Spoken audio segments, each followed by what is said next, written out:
من اختیارك السطا يوما إلى أرض الحرم بلغ سلامي روضة فيها النبي المحترم من وجهه شمس الضحى من خده بدر الدجى من ذاته نور الهدى من كفه بحر الهمم قرآنه برهاننا فسهل لأديان مدد إذ جاءنا أحكامه إلى الصحف صار الأدم أكبادنا مجروحة من سيف هجر المصطفى أكبادنا مجروحة من سيف هجر المصطفى طوبى لأهل بلدة فيها النبي المحتشم يا ليتني كنت كمن يتبع نبيا عالما يوما وليلا دائما وارزق كذلك بالكرم يا رحمة للعالمين أنت شفيع المذنبين اکرم لنا یوم الحزین فضلا وجودا والکرم یا رحمت للعالمین ادرک لزین العابدین محبوس عید الظالمین فی الموکب والمزدحم الحمدللہ وحدہ والصلاة والسلام علی من لا نبی بعدہ قال اللہ تبارک و تعالی فی الکلام المجید والفرقان الحمید ان اللہ وملائکتہ یصلون علی النبی یا ایھا الذین آمنوا صلوا علیہ وسلموا تسلیما اللهم صل على سيدنا اللهم صل على سيدنا ومولانا محمد وبارك وسلم وصلوا عليه الصلاة والسلام عليك يا سيدي يا رسول الله وعلى آلك وأصحابك يا سيدي يا حبيب الله الصلاة والسلام عليك يا رحمة للعالمين وعلى آلك وأصحابك يا شفيع المذنبين حمد و صلاة کے بعد آج کی یہ تقریب سعید جو بسلسلہ دعائے چہلم انعقاد پذیر ہے مجھ سے قبل مجھ سے علم میں بھی عمل میں بھی بہت زیادہ آگے میں تو ایک طفل مکتب کی حیثیت رکھتا ہوں اور دیگر بھی علماء حضرات یہاں تشریف فرما ہیں اللہ تعالیٰ ان سب کے علم و عمر میں مزید ترقیاں عطا فرمائے انتہائی مختصر چونکہ وقت بہت زیادہ پہلے ہی ہو چکا ہے میں مزید آپ کو زیادہ کسی آزمائش میں نہیں ڈالنا چاہتا مختصراً آج جس مقصد کے لیے ہم یہاں جمع ہوئے ہیں دعائے مغفرت اور ایصال ثواب ہے اہل سنت و جماعت کا نظریہ اور عقیدہ یہ ہے کہ ہم جو بھی نیکی کا کام کرتے ہیں جو بھی اچھائی کرتے ہیں اس کا ثواب اپنے جدا ہونے والے اعزاء و اقارب کو ایصال کرتے ہیں رب تعالیٰ اس کی برکت سے ان کے گناہوں کی مغفرت فرماتا ہے ان کے درجات کو بلند فرماتا ہے اور ان کے نامہ اعمال میں نیکیوں کا اضافہ فرماتا ہے آج کی یہ محفل بھی اسی عقیدے کی بنیاد پہ قائم ہے آج بھی اسی لیے یہ محفل منعقد ہوئی اب سوال یہ پیدا ہوتا ہے کہ جی کیا ایصال ثواب کا قرآن و حدیث میں کہیں کوئی ذکر موجود ہے جو آپ کرتے ہیں بہت سارے لوگ جو چند دن ہمارے بھائی محنت مزدوری کے سلسلے میں بیرون ممالک جاتے ہیں واپس آتے ہیں تو وہ اچھے خاصے مفتی ہوتے ہیں اور وہ آگے کیا دیتے ہیں جی ان کا کوئی ان کی اصل ہی نہیں ہے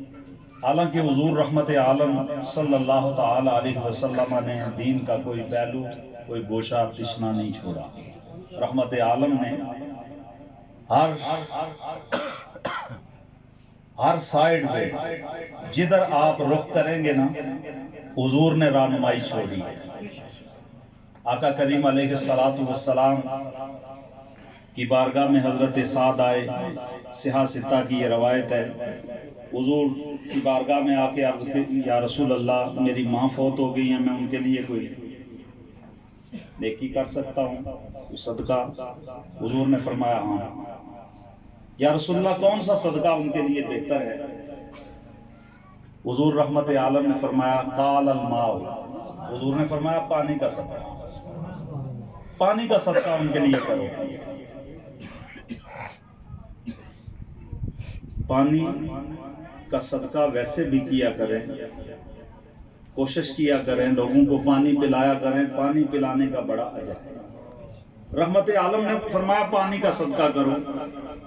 تو آپ نے اپنی والدہ کے لیے کنواں تیار کروایا، اور اس کنویں کے لیے حضور رحمت عالم نے فرمایا ھذا البیر لأم سعد، یہ جو کنواں تیار ہوا ہے نا یہ سعد کی ماں کے لیے ہے. یہاں پہ علماء تشریف رکھتے ہیں، یہاں لے ام سعد جو ہے نا یہ لام انتفاع کہلاتا ہے. مراد یہ ہے کہ یہ جو پانی کا کنواں تیار ہوا ہے اس کا نفع سعد کی ماں کو پہنچے گا. آج آپ جو بیٹھ کے دعا کر رہے ہیں، تسبیحات پڑھ رہے ہیں، ان کا ثواب قاری صاحب کے والد صاحب کو، ان کے بابی محترمہ کو، ان کے عائشہ کو پہنچے گا. یقیناً ان کی نیت کے مطابق ان کو یہ اجر پہنچے گا. تو رحمت عالم نے فرمایا ھذا البیر لأم سعد، یہ کنواں سعد کی ماں کے لیے ہے. یعنی اس کا نفع، اس پہ جو بینیفٹ ہے، فائدہ ہے، وہ سعد کی ماں کے لیے ہے.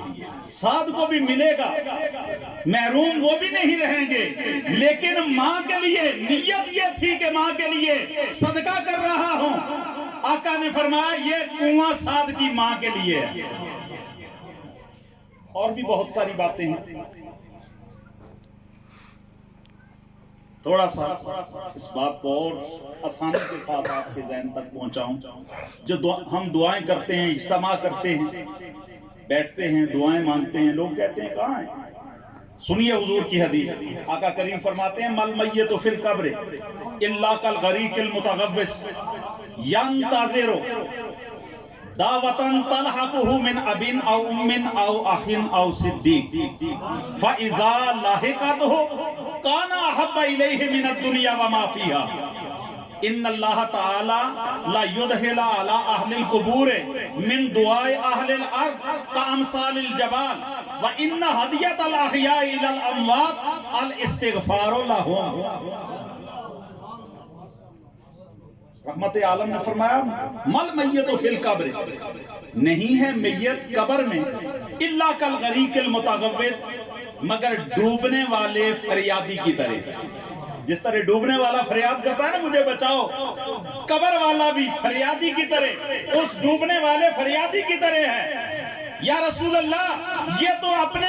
بچانے کی فکر میں ہے، یہ تو کسی مددگار کی تلاش میں ہے جو اسے دریا سے، نہر سے، جو اسے تالاب سے نکال لے. کملی والے قبر والا کس بات کے انتظار میں ہے؟ کس فریادی کو، کس جو ہے مددگار کو تلاش کر رہا ہے؟ میرے آقا فرماتے ہیں ینتظر دعوتاً، وہ اس دعا کے انتظار میں ہے، وہ دعا کے انتظار میں ہے. اب بیٹے کا، بھائی کا، دوست کا، ماں کا، باپ کا یہ فرض ہے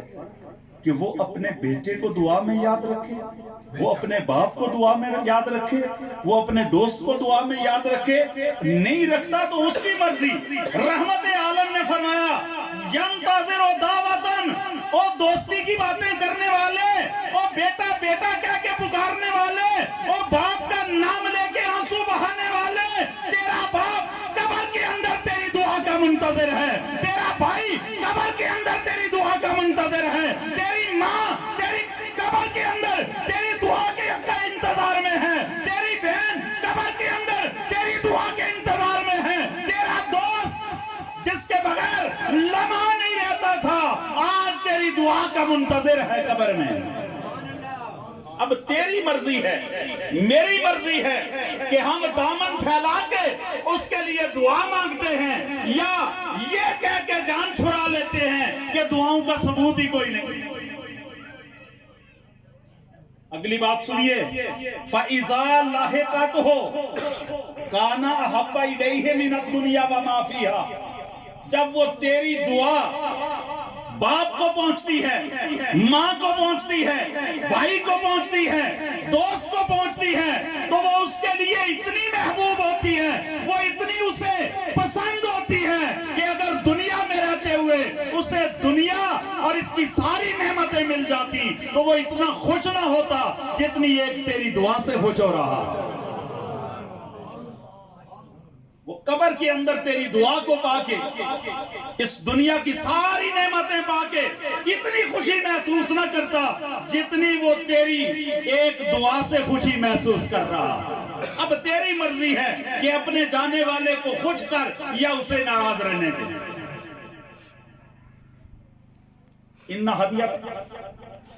اللہ اکبر ان اللہ تعالی لا يدخل على اہل القبور، بے شک اللہ تعالیٰ قبروں والوں پہ داخل فرماتا ہے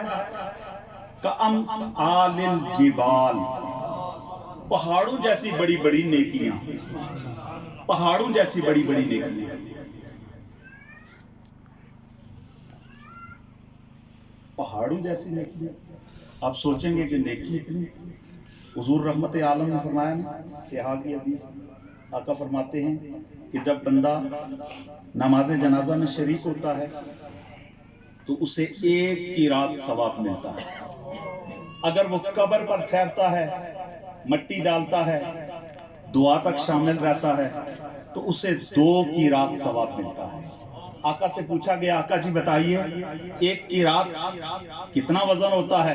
آقا نے فرمایا 1 کی رات مثل احد ہے، مثل احد ہے، احد پہاڑ کی طرح ہے 1 کی رات۔ اتنا بڑا ثواب ہے جنازے میں شریک ہونا،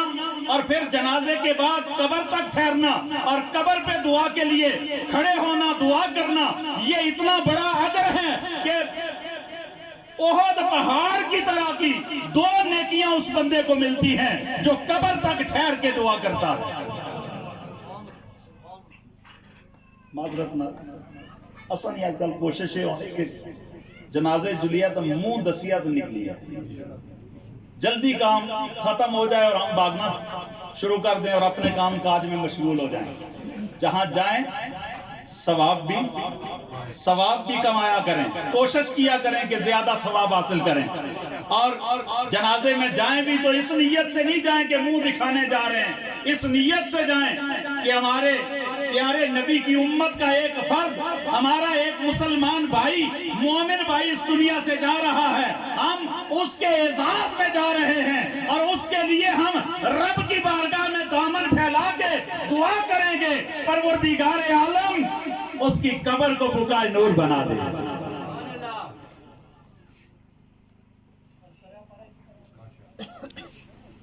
ان ہدیۃ الاحیاء الی الاموات الاستغفار لہم، زندوں کا تحفہ مرنے والوں کے لیے، زندوں کا تحفہ مرنے والوں کے لیے۔ ان ہدیۃ الاحیاء، زندوں کا تحفہ کیا ہے؟ الاستغفار لہم، الاستغفار باب استفعال ہے۔ علماء تشریف رکھتے ہیں، میں تو ان کے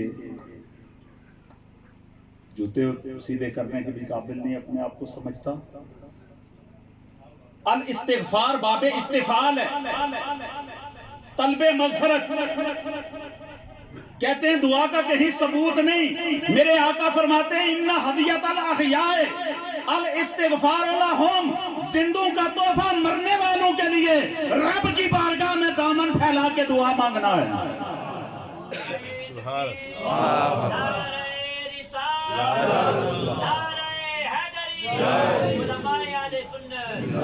دامن پھیلا کے رب سے مانگنا ہے۔